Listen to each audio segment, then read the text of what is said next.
Isaac Luria's world began with silence, not the absence of sound, but the divine silence before creation, when the infinite withdrew its boundless light to make space for otherness.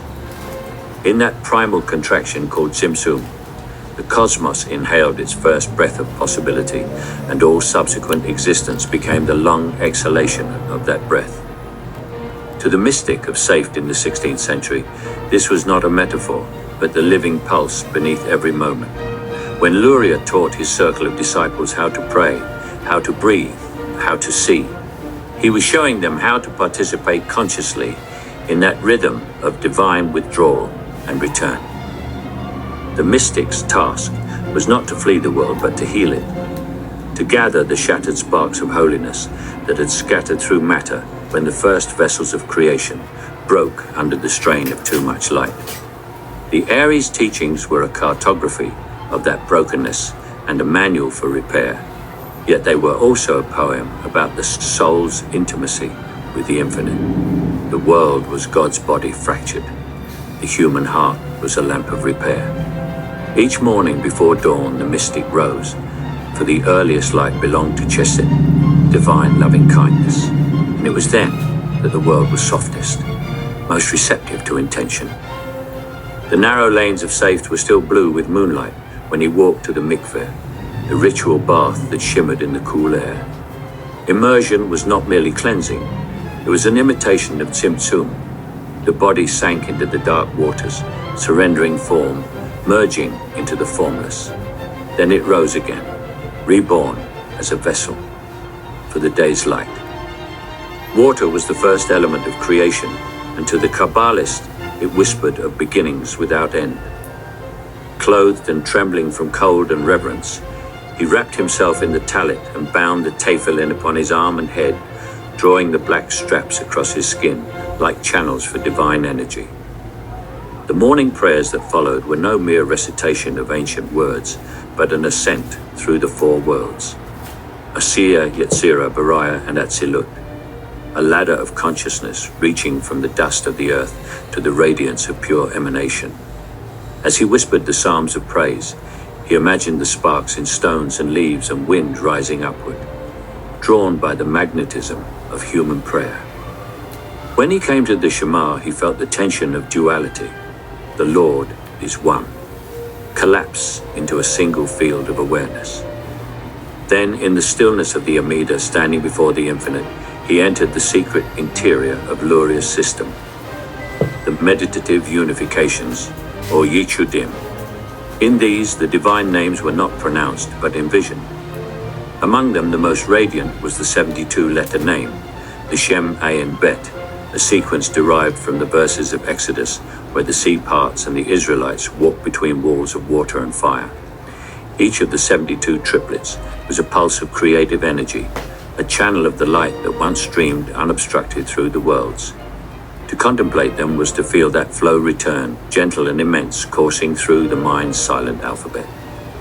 The mystic would close his eyes and breathe with slow precision, each inhalation gathering the letters inward, each exhalation releasing them in luminous order.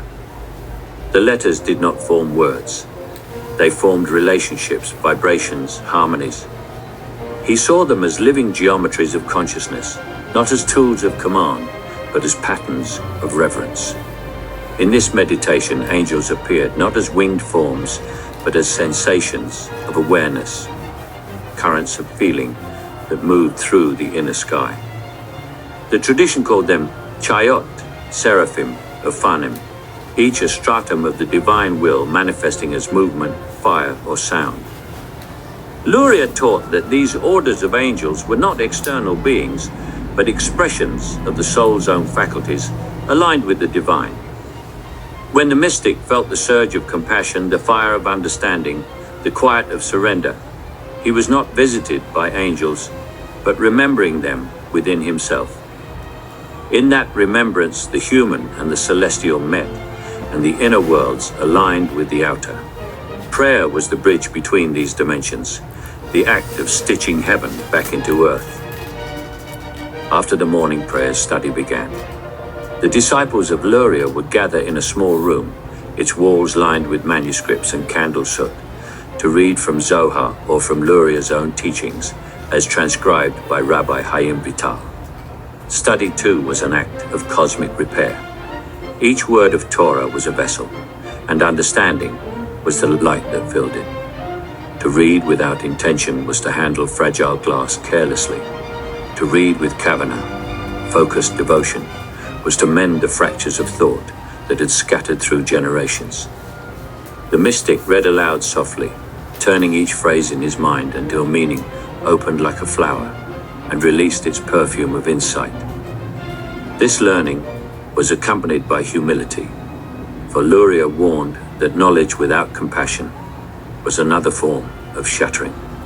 When the sun climbed high and the heat of day thickened the air, the Kabbalist took his simple meal: bread, water, olive, fig.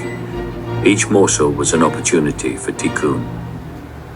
He blessed with full attention, visualizing divine light descending into the food and lifting the sparks hidden within it.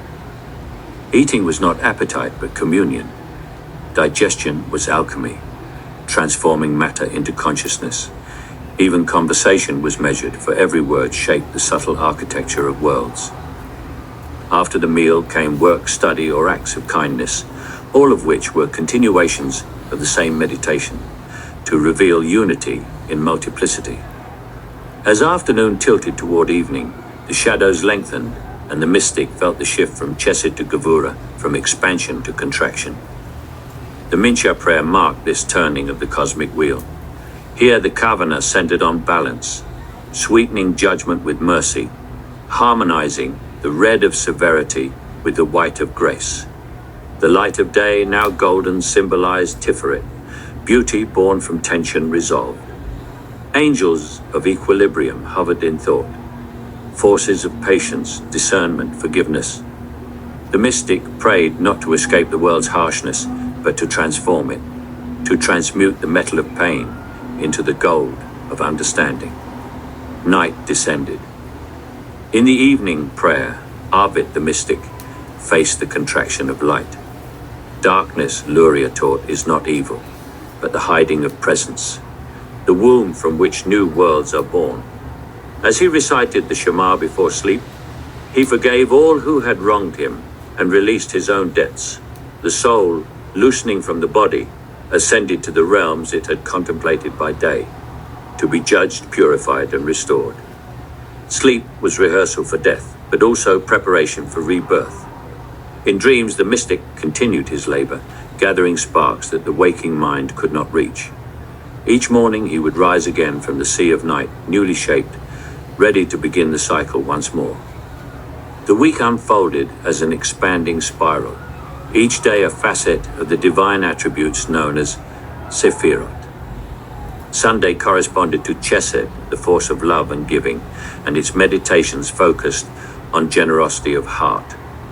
The mystic practiced kindness deliberately, seeing every encounter as a chance to extend the infinite's first act of creation, the outpouring of light. Monday aligned with Gevurah, discipline and restraint. On that day, he watched his words, guarded his impulses, and contemplated the power of boundaries as vessels of wisdom. Tuesday belonged to Tiferet, beauty and balance. The mystic sought harmony in study and in art, refining perception until contrasts revealed their secret symmetry. Wednesday resonated with Netzach endurance. It was a day for perseverance in prayer and for faith amid uncertainty. Thursday was Hod, humility and gratitude. He practiced listening more than speaking, recognizing divine glory in the small and overlooked. Friday was Yesod, foundation, the bridge between heaven and earth. And he prepared for the Sabbath by ordering his home, cleansing his thoughts, and directing desire toward holiness. Each day's angelic energy was not external but internal, a mood of the cosmos reflected in the soul's weather. Then came the Sabbath, Malkut, the Queen, the Shekinah in her fullness. As the sun fell on Friday and the candles were lit, the mystic felt the entire week converge into stillness. The daily acts of repair culminated in union, the reunion of the divine masculine and feminine, of the infinite and the finite, of the creator and creation. In the Sabbath meal and its songs, he perceived the world already healed. Time itself shimmered, labor ceased, but awareness deepened. The mystic imagined the 72 names not as separate flames, but as one vast radiance encircling the universe, the ocean of divine breath restored to wholeness. Every Sabbath was a rehearsal for redemption, a glimpse of the world to come, when all shattering would be mended. When the Sabbath ended and twilight returned, the mystic performed Havdalah, the separation ceremony that marked the return from unity to multiplicity. The sweet smell of spices, the glow of flame reflected in wine, reminded him that even as he re-entered the weekday world, the light of the Sabbath could be carried within. The cycle began anew: purification, ascent, study, service, rest. Through the rhythm of these days, the mystic lived the drama of creation and restoration, not as myth, but as intimate reality. In the language of scholars, Lurianic Kabbalah appears as a vast theosophical system, yet within its symbols lies a discipline of consciousness that reshapes perception itself. The 72-letter name, the angels, the Sephirot, the Tzimtzum and Tikkun, these are maps of the soul's own structure, mirrors in which the universe recognizes itself. The Lurianic Kabbalist did not seek power or prophecy, but alignment, a continual attunement between the fragment and the whole. His rituals were movements of the heart, his meditations the breath of worlds. In his quiet devotion, every act became luminous, every moment a step toward the hidden harmony that underlies all being. After the rhythm of daily ascent and descent became familiar, the Lurianic disciple turned his attention to the weekly cycle, for the days themselves were living vessels of divine attributes. Each day's meditation was both structured and flowing, an inner choreography where prayer, study, and visualization intersected with the patterns of cosmic energy. On Sunday, the light of Chesed, the divine force of loving kindness, predominated. The mystic began the day with Pesukei de Zimra, focusing not merely on the words but on the subtle currents of expansion within them, imagining the letters as conduits that drew mercy down through to the four worlds. As he recited each verse, he visualized sparks rising from the earth, from each object, each word, each thought and being, gathered into vessels of benevolence. After prayer, study of sacred texts reinforced this orientation. Each story of compassion, each ethical injunction, became a mirror for cultivating the same light within himself. During the day, acts of kindness were deliberate and precise, giving to the poor, comforting the bereaved, offering patience to those who tested his temper. These were not optional. They were the embodiment of Chesed, a practical alchemy that transformed ordinary deeds into sacred repair. The day's meditation concluded in reflection, reviewing moments when light had been scattered or gathered, asking, where did mercy flow? Where did it falter? Monday, in contrast, resonated with Gevura, the force of discipline, strength, and restraint. After the morning rituals, the mystic focused on boundaries, visualizing the divine light concentrated and contained within vessels of clarity, noting the places where his own impulses were unsteady or uncontrolled. Study for this day emphasized moral rigor, ethical law, and the testing of judgment. The meditative practice involved the breath and the letters of the divine name, inhaling into the mind a sense of precision and exhaling into the world measured, purposeful acts. Here, the 72-letter name became a stabilizing force. Triplets visualized descending through the worlds, forming a lattice that restrained chaos without stifling creativity. During this day, the angels perceived were not the fiery currents of compassion, but the sharper wings of discernment, inner guides who reminded the soul that restraint, not indulgence, strengthens vessels and preserves the flow of light. Tuesday was dedicated to Tiferet, the harmonizing beauty that unites mercy and judgment. The mystic approached this day with the consciousness of a conductor, allowing the interplay of the previous 2 days' forces to resonate within his heart. During prayer, he traced the movement of divine light through the center column of the Sephirotic tree, imagining red and white merging into gold, observing the harmony that arises when extremes are tempered. The 72-letter name, seen as an orchestration of letters in 3 triplets for each of the 72 channels, was contemplated as a spectrum of tonal harmonics, a symphony of luminous energy flowing through the human vessel.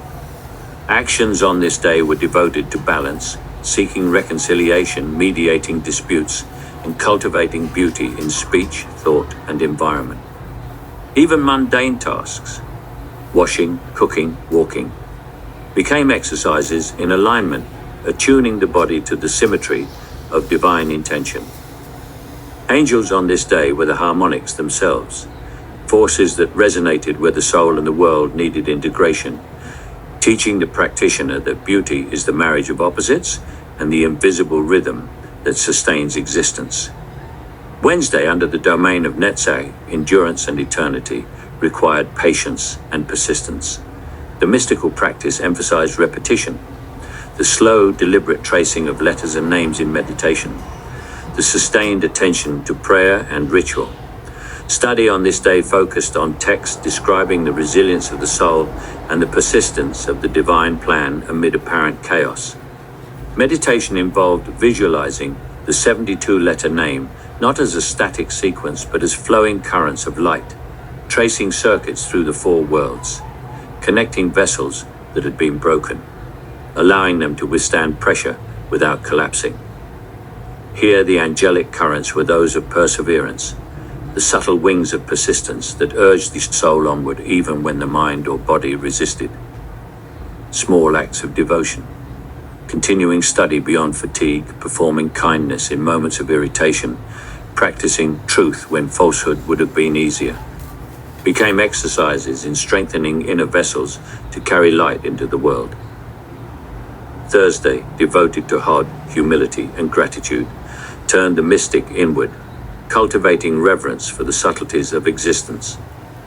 The day's meditation focused on surrendering ego and recognizing the divine order in all phenomena.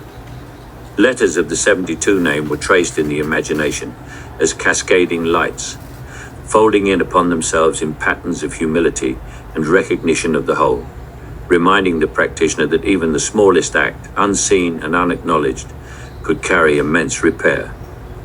During prayer, the mystic contemplated every blessing in his life, feeling the gravitational pull of gratitude, drawing his heart toward the infinite. Angels of Hod were not commanding, but whispering, guides of awe, patience, and refinement, helping the mystic temper ambition with recognition of limitations and the beauty of receptivity. Every interaction became an opportunity for acknowledgement, thanking, listening, receiving, bowing in thought to the currents beyond himself. Friday, aligned with Yesod, the foundation, focused on synthesis and preparation for Sabbath, the culminating day of divine presence. The mystic's rituals involved meticulous attention to environment, family, and thought, ensuring that all vessels were prepared to receive light. During the day, the 72-letter name was contemplated as a bridge, the unifying force linking heaven and earth, body and soul, thought and action. Angels were experienced as pathways, channels connecting the spheres, teaching the practitioner the delicate balance between preparation and surrender, labor and reception, every act. Lighting the lamps, arranging the meal, teaching, blessing, was performed with precision and intention, each one a miniature tikkun that created the conditions for the Sabbath's illumination. Finally, the Sabbath, Shabbat, embodied Malkut, the Queen, the Shekinah herself. On this day, all labor ceased, yet consciousness was expanded, time itself shimmered. The mystic felt the confluence of all 7 attributes of the week merging within him, the letters of the 72 name forming a complete circuit. The angels, not as separate beings, but as a symphonic convergence of the soul's faculties aligned with the infinite. Prayer, song, study, and meal blended into an uninterrupted meditation on divine presence. Every glance, every breath, every gesture was imbued with sanctity as the week's work of repair reached its culmination. In this holistic awareness, the world appeared luminous. Brokenness acknowledged, light gathered, unity experienced. Sleep on this day was gentle, carrying the practitioner not into mere rest, but into an immersive rehearsal of cosmic restoration, where the vessels of the soul, polished and aligned, reflected the infinite light of creation. The practice of the 72-letter name, central to Lurianic contemplative work, was never casual. It was approached with meticulous preparation, both external and internal. The mystic began each session by purifying the body and mind, often rising before dawn, immersing in the mikveh, and donning ritual garments to signal the body's readiness to serve as a vessel for divine energy. Breath was central. Slow, deliberate inhalations gathered the inner currents of awareness, while exhalations released the ego's distractions, creating a rhythmic field of receptivity.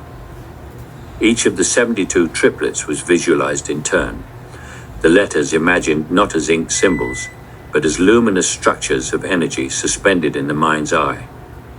The mystic would trace each letter inwardly, feeling its vibration resonate through the chest, along the spine, and into the crown of the head. With each triplet, a corresponding angelic current was invoked, the first series stirring the flow of mercy, the next balancing judgment, another amplifying harmony, until the full 72 were envisioned as a continuous circuit of light, circulating through the four worlds and aligning the soul with the cosmic lattice. In Lurianic thought, these names were not magical spells, but precise mappings of the vessels and lights, allowing the practitioner to participate actively in the process of tikkun, the gathering and reintegration of scattered sparks. The weekly rhythm intensified the subtle work, structuring meditations according to the dominant sephira of each day. On Sunday, the practitioner focused on expansive breathwork in coordination with the triplets that corresponded to chesed. Each inhalation drew mercy into the body, filling the heart, the chest, the limbs, and even the nervous system with a radiant glow. Each exhalation projected that light outward, imagining it entering all beings and all matter, consciously repairing fractured vessels. During the day, the mystic kept attention on minor opportunities for kindness, silently visualizing the 72-letter name over each act, as if the letters themselves guided the spark into proper channels. The angels of Chesed were not distant but intimate companions, imagined as currents flowing in through the practitioner's limbs and nerves, teaching him to feel the dynamism of mercy in action. Monday, under Gevura, demanded contraction and restraint. Meditation involved tightening the visualization, imagining the luminous letters encased within crystal vessels, sturdy and unmoving. Breath was slow and precise, each inhalation drawing the power of judgment inward to strengthen the soul, each exhalation releasing excess desire, dispersing agitation. The mystical imagination placed the angels of discipline as guardians around the body, forming an energetic lattice that disciplined thought and action. Even mundane choices, speech, gesture, appetite, were examined through the lens of divine geometry, calibrated to ensure the vessels of the soul could carry light without rupture. Study reinforced this discipline, emphasizing ethical rigor and narratives of restraint and testing, aligning intellect and will with the internal rhythm of judgment. Tuesday, the day of Tiferet, called for harmonic integration. The mystic visualized the 72 triplets as a flowing bridge connecting the previously emphasized qualities of expansion and contraction. Breathwork became fluid, alternating expansion and contraction, drawing light into the heart and flowing it outward in balanced arcs. Angels were perceived as harmonic currents, guiding the practitioner to notice resonance and dissonance in thought, speech, and action. During study, meditation extended to observing patterns in nature, the body, and relationships, finding symmetry where discord might have seemed dominant. The mystic moved deliberately through the day, integrating judgment and mercy into gestures of beauty, acts of reconciliation, and conscious attention to harmony in all encounters. Wednesday, the focus on Netzach emphasized endurance, requiring repetition of both visualization and prayer. Here, the 72-letter name was repeated internally with rhythmic breath, often synchronized with subtle bodily movements. The lifting of hands, the tilting of the head, the gentle contraction of the abdomen, all creating an embodied circuit that reinforced persistence. Angels of endurance were imagined as currents flowing along the spine, fortifying energy channels, strengthening the ability to sustain intention over time. Tasks that seemed trivial became meditative exercises, folding clothes, washing hands, walking from place to place, all performed with awareness of the continuity of light and the soul's ongoing labor in repair. Thursday, aligned with Hod, emphasized surrender and receptivity. Visualizations of the name focused on inward folding and reflection, letters cascading upon themselves like petals, drawing attention to humility and the recognition of the larger order. Breathwork mirrored this inward movement. Inhalation gathered awareness of one's own limitations. Exhalation released attachment, cultivating the soft, expansive humility necessary for true alignment with divine light.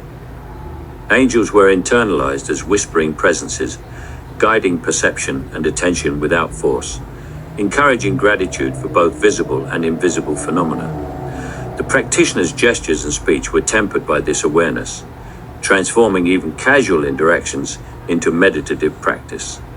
Friday, corresponding to Yesod, emphasized foundational synthesis and preparation for Sabbath. The 72-letter name was visualized as a bridge linking heaven and earth, the letters forming a lattice through which spiritual energy could flow unobstructed.